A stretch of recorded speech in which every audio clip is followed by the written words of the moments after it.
எல்லாத்துக்கும் நான் அட்வைஸ் பண்ணினேன். வீட்டில் ஆகட்டும், ஃப்ரெண்ட்ஸ் சர்க்கிளே ஆகட்டும், ரிலேஷன் சர்க்கிளே ஆகட்டும், என்னோடய கொலீக் சைடு சர்க்கிள் ஆகட்டும், ஒரு பிரச்சனைனா என்னை கூப்பிடுவாங்க, பேசுவோம், அவங்களுக்கு சொல்யூஷன் கொடுப்பேன், அவங்க பிரச்சனை தீர்ந்துடும், சந்தோஷப்பட்டாங்க. இப்படி தொடர்ந்து நடந்துகிட்டு இருந்தது. ஒரு கட்டத்தில் என்னால் என்னோடய பிரச்சனையை சமாளிக்க முடியல அப்படின்னு நீங்கள் புலம்புறீங்களா?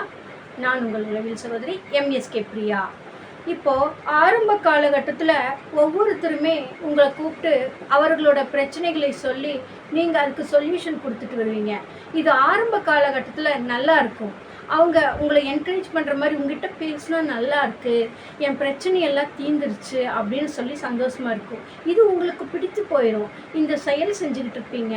ஆனால் ஒரு கட்டத்துக்கு அப்புறம் அவர்கள் என்னென்ன பிரச்சனைகள் எல்லாம் டிஸ்கஸ் பண்ணாங்களோ அது அப்படியே உங்களுக்கு நடக்கிற மாதிரி இருக்கும். ஆனால் இதைய அவர்கள்கிட்ட உங்களால் சொல்ல முடியாது.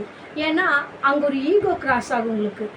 அவங்களோட பிரச்சனை சொல்லி நான் சொல்யூஷன் கொடுத்தேன், இப்போ அதே பிரச்சனை எனக்கு வர்றப்ப இதை போய் நான் எப்படி அவங்கக்கிட்ட சொல்ல முடியும், சொன்னால் என்னை பற்றி என்ன நினைப்பாங்க அப்படின்னு சொல்லி சொல்லாமல் இருப்போம். இன்னொரு வகை இல்லை, கேட்போம் அப்படின்னு சொல்லி கேட்போம். அப்போது இந்த பிரச்சனைக்கு தீர்வு கிடைக்காம உங்களுக்குள்ளே நீங்கள் புலம்பிக்கிட்டே இருப்பீங்க, வேதனைப்பட்டுக்கிட்டு இருப்பீங்க. அப்போ என் பிரச்சனைக்கு எனக்கு யாருமே இல்லையா, நான் ஏமாந்துட்டேனா, இப்படியெல்லாம் உங்களுக்கு தோணும். அதனால் ஒவ்வொரு பிரச்சனைக்குமே அந்தந்த துறை சார்ந்த நிபுணர்களை அணுகி சொல்யூஷன் எடுக்கிறது தான் பெஸ்ட்டு. இப்போது தலைவலிக்குது, மெடிக்கலில் போய் மருந்து சாப்பிட்றோம். அது எந்த தலைவலின்னு தெரியாதல்லவா, நரம்பு சம்மந்தப்பட்டதா, டென்ஷன்னால் வந்துச்சா, பசியினால் வந்துச்சா, இத்தனை இருக்குது. நம்மளே ஒரு முடிவு எடுத்துகிட்டு நம்மளே செஞ்சால் அது விபரீத முடிவுகளை தானே கொடுக்கும். அதே மாதிரி இப்போ வண்டி ரிப்பேர் ஆயிடுச்சுன்னா பஞ்சர் கடைக்கு போகிறோம், உடம்புக்கு சரியில்லைன்னா ஹாஸ்பிட்டல் போகிறோம். ஆனால் மனசில் ஒரு பாதிப்பு, ஒரு சங்கடம், ஒரு வேதனைனா அது எப்படி நம்மளே தீர்த்துக்க முடியும்? பல அனுபவங்களை பார்த்து தீர்த்துக்க முடியுமா, இல்லை பல கதைகளை கேட்டு தீர்த்துக்க முடியுமா? அப்படி செஞ்சு எல்லாம் சக்ஸஸ் ஆகிட்டாங்களா? கிடையாது.